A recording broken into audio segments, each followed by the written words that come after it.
মধ্যপ্রাচ্যে ইরান ও ইসরায়েলের যে ভয়ঙ্কর যুদ্ধ, সেই যুদ্ধের আজ 12তম দিন এবং এই দিনে দাঁড়িয়ে আজ সকালবেলা একেবারে ভোর 4টের সময় ডোনাল্ড ট্রাম্প, মার্কিন যুক্তরাষ্ট্রের যিনি প্রেসিডেন্ট, তিনি যে সোশ্যাল মিডিয়া পোস্ট করেছেন সেখানে তিনি পরিষ্কার জানিয়ে দিয়েছেন যুদ্ধবিরতি ঘোষণা হচ্ছে। যুদ্ধবিরতি ঘোষণা করলেন মার্কিন প্রেসিডেন্ট ডোনাল্ড ট্রাম্প। ইরান ইসরায়েলের মধ্যে সম্পূর্ণ যুদ্ধবিরতি ঘোষণা ট্রাম্পের। ভোর 4টে নাগাদ সোশ্যাল মিডিয়ায় পোস্ট করলেন ট্রাম্প। ভারতীয় সময় সকাল 9টা থেকে, এখন থেকে ঠিক 1 ঘন্টা পরে সকাল 9টা থেকে সংঘর্ষ বিরতি। আগামী 6 ঘন্টার মধ্যে সম্পূর্ণ সংঘর্ষ বিরতি। সম্পূর্ণ সংঘর্ষ বিরতিতে যাচ্ছে ইরান ইসরায়েল। প্রথমে ইরান যুদ্ধবিরতি শুরু করবে, 12 ঘন্টা পর ইসরায়েল তা অনুসরণ করবে। অবশেষে সমাপ্ত হতে চলেছে 12 দিনের যুদ্ধ। 24 ঘন্টা পর শেষ হবে ইরান ইসরায়েলের যুদ্ধ। যুদ্ধ যে শেষ হয়েছে সেটা ঘোষণা করবে দুটো দেশই, অর্থাৎ ইরান ও ইসরায়েল। 24 ঘন্টা পর সংঘর্ষ বিরতি চলাকালীন শান্তি বজায় রাখার বার্তা ট্রাম্পের। সেই সঙ্গে দুই দেশকে অভিনন্দন জানিয়েছেন ট্রাম্প। সংঘর্ষ বছরের পর বছর চলতে পারত, শেষ হয়ে যেত গোটা মধ্যপ্রাচ্য। যুদ্ধ শেষের বুদ্ধিমত্তা দেখিয়েছে দুই দেশ। এটা সম্পূর্ণভাবে ডোনাল্ড ট্রাম্পের তার সোশ্যাল মিডিয়া হ্যান্ডেল থেকে তার বিবৃতি, তার সোশ্যাল মিডিয়া পোস্ট। কিন্তু না ইসরায়েলের তরফ থেকে না ইরানের তরফ থেকে, যেখানে এখন মাত্র 1 ঘন্টা বাকি রয়েছে এই যুদ্ধবিরতি প্রক্রিয়া শুরু হওয়ার, তার এই এখনো পর্যন্ত একটা দেশের তরফেও কিন্তু সরকারিভাবে কোনো বিবৃতি আসেনি যে তারা সত্যি যুদ্ধবিরতিতে যাচ্ছে। এবং যে সময়সীমার কথা ট্রাম্প পরিষ্কার বলে দিয়েছেন, ভারতীয় সময় সকাল 9টা থেকে ইরান যুদ্ধবিরতিতে প্রথমে যাচ্ছে, তার 12 ঘন্টা পরে তা অনুসরণ করবে, অর্থাৎ যুদ্ধবিরতির প্রক্রিয়া অনুসরণ করবে ইসরায়েল। আদতে যেখানে আর মাত্র 1 ঘন্টা সময় বাকি আছে, এখনো পর্যন্ত কোনো রকমভাবে না ইসরায়েলের তরফে না ইরানের তরফে, বিশেষ করে ইরানের তরফে বলছি কারণ ইরানই এই প্রক্রিয়া শুরু করবে, যেমনটা ডোনাল্ড ট্রাম্পের পোস্ট, সেই পোস্ট অনুযায়ী সেই ক্ষেত্রে কিন্তু এখনো পর্যন্ত দুটো দেশের কোনো বার্তা সরকারিভাবে পাওয়া যায়নি। আমাদের সঙ্গে এই মুহূর্তে রয়েছেন রুদ্রপ্রসন্ন ব্যানার্জি, গবেষক, সরাসরি মার্কিন যুক্তরাষ্ট্র থেকে রয়েছেন তিনি আমাদের সঙ্গে। রুদ্রপ্রসন্ন বাবু, এই মুহূর্তে দাঁড়িয়ে যেখানে এই সিজফায়ারের ঘোষণা ইতিমধ্যেই ডোনাল্ড ট্রাম্পের সোশ্যাল মিডিয়া হ্যান্ডেল থেকে তিনি নিজে করেছেন, কিন্তু মার্কিন মুলুকে এর কি প্রভাব দেখতে পাচ্ছেন? এটা নিয়ে কোনো রকম হইচই, কোনো রকম চারিদিকে দেখে আপনার কি মনে হচ্ছে? দেখুন, এখানকার মিডিয়া অলরেডি নিউজটা দেখাতে শুরু করেছে যে প্রেসিডেন্ট ট্রাম্প যেটা টুইট করেছেন সেটা নিয়ে এখানে মিডিয়াতে যথারীতি কথাবার্তা চলছে। কিন্তু যেমনটা আপনারা বললেন যে এখনো ইসরায়েল বা ইরান কোনো পক্ষই কিন্তু অফিসিয়ালি এটা অ্যাকসেপ্ট বা ডিনাই কিছুই করেনি। ফলে এটা আলটিমেটলি কি হতে চলেছে এটা এই মুহূর্তে বলা খুব মুশকিল। কারণ আমরা দেখেছিলাম এর আগে যে যখন আমাদের অপারেশন সিন্দুর চলছিল তখনও প্রেসিডেন্ট এরকম একটি টুইট করেছিলেন, বা যেটা সত্যতা কখনোই ভারতবর্ষ স্বীকার করেনি এবং সরাসরিভাবে সেটাকে ডিনাই করেছেন পরে আমাদের প্রাইম মিনিস্টার মোদি বা আমাদের বিদেশ মন্ত্রক এস জয়শঙ্কর, ওনারা কিন্তু সেটা সরাসরিভাবে ডিনাই করেছিলেন। এখন দেখার বিষয় এটাই যে এক্ষেত্রে প্রেসিডেন্ট ট্রাম্প যেটা জানিয়েছেন সেটা অফিসিয়ালি ইসরায়েল বা ইরান কখন অ্যাকসেপ্ট করে বা ডিনাই করে সেটার উপরেই ডিপেন্ড করে আসে পুরো মানে এই সিজফায়ারের ফিউচারটা।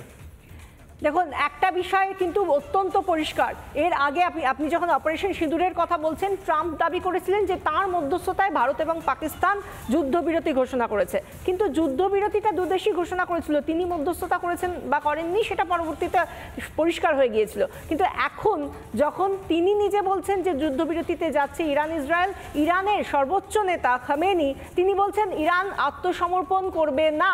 একই রকম কথা বলছেন বিদেশমন্ত্রী আরাকচিও। সেক্ষেত্রে আদতে কি কোনো রকমভাবে এই যুদ্ধবিরতির বিষয়টা আর মান্যতা পাচ্ছে? দেখুন, যেমনটা আমি বললাম, আমি জানি না এটা খামেনির বা ইরানের পক্ষ থেকে এটা কখন টুইট করা হয়েছে। আপনি যেটা বললেন, আমি যতটুকু জানি যে গতকাল যখন আমেরিকা বম্বিং করেছিল তারপরে হচ্ছে ইরান অফিসিয়ালি সেই স্টেটমেন্টগুলো দিয়েছিল।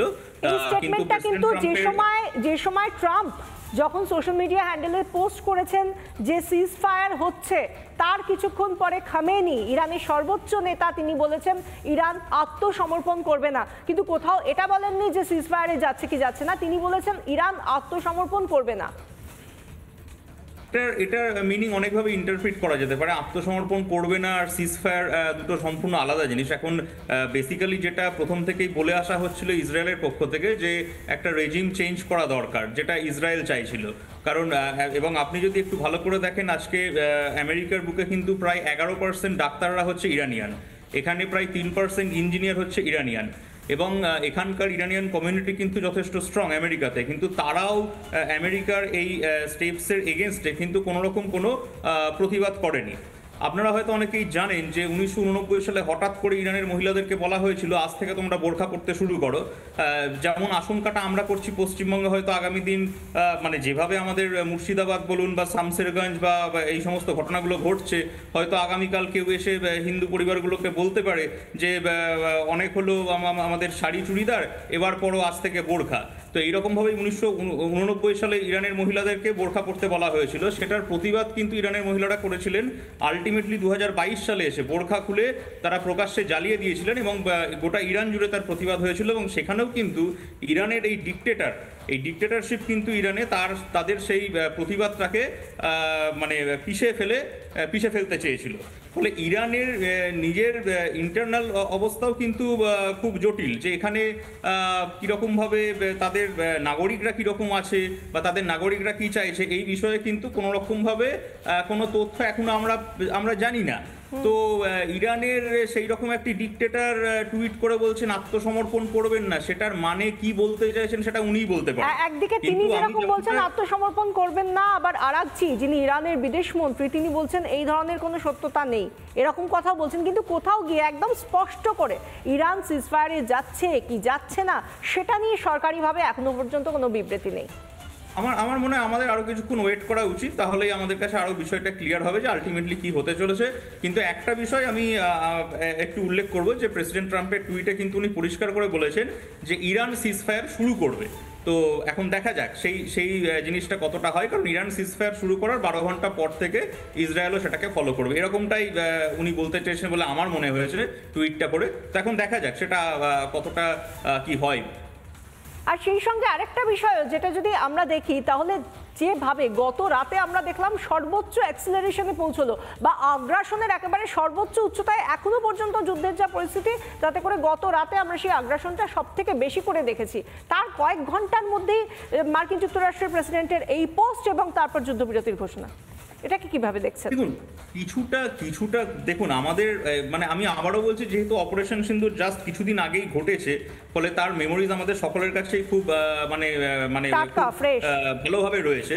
তো সেই সময় আমরা দেখেছিলাম যে প্রথম যখন আমাদের অপারেশন সিন্দুর ফার্স্ট ডে হয়েছিল, তখন তারপর থেকে কিন্তু পাকিস্তান প্রচন্ড রকমভাবে আগ্রাসন দেখাচ্ছিল। কিন্তু যখন ওই মানে নূর খানের ডগাতে একটা ব্রহ্মোস ঢুকিয়ে দেওয়া হলো, তারপর থেকে পাকিস্তান আস্তে আস্তে চুপসে গিয়ে আমাদের আমেরিকার প্রেসিডেন্টের পায়ে ধরে বলেছিল আপনি আমাদেরকে বাঁচান, কারণ ভারত আমাদেরকে আর এভাবে থাকতে দেবে না। তো দেখুন, সেই রকম কোনো ঘটনা ঘটে থাকলেও ঘটেছে হয়তো। ইরানের হয়তো খামেনি এখন তার মানে ইমেজ বজায় রাখার জন্য টুইটারে এক কথা বলছেন, আবার এটা হতেই পারে যে উনি হয়তো প্রেসিডেন্ট ট্রাম্পের কাছে হাতে পায়ে ধরে বলেছেন আপনি একটা সিজফায়ার মানে সারা বিশ্বের কাছে একরকম ইমেজ তৈরি করে রাখছেন, আর আসলে হয়তো অন্য তলে কূটনীতির কোনো খেলা খেলেছেন ট্রাম্পের কাছে গিয়ে, সেটা কিছুক্ষণের মধ্যে বোঝা যাবে। অনেক ধন্যবাদ আপনাকে। আমরা কথা বলছিলাম, আমাদের সঙ্গে মার্কিন যুক্তরাষ্ট্রের থেকে ছিলেন একেবারে আমাদের অতিথি, এবং যে বিষয়টা নিয়ে তিনি বলছিলেন যুদ্ধবিরতি ঘোষণা তো হয়েছে, মার্কিন প্রেসিডেন্ট যুদ্ধবিরতি ঘোষণা করেছেন, কিন্তু আদতে ইরান কি আর 1 ঘন্টারও কম সময় রয়েছে যুদ্ধবিরতিতে যাবে? নানা ধরনের কন্টেন্ট দেখার জন্য লাইক করুন, শেয়ার করুন আমাদের ফেসবুক পেজ, সাবস্ক্রাইব করুন আমাদের ইউটিউব চ্যানেল। পাশাপাশি অন্যান্য ব্রেকিং নিউজের জন্য অবশ্যই চোখ রাখুন রিপাবলিক বাংলায়।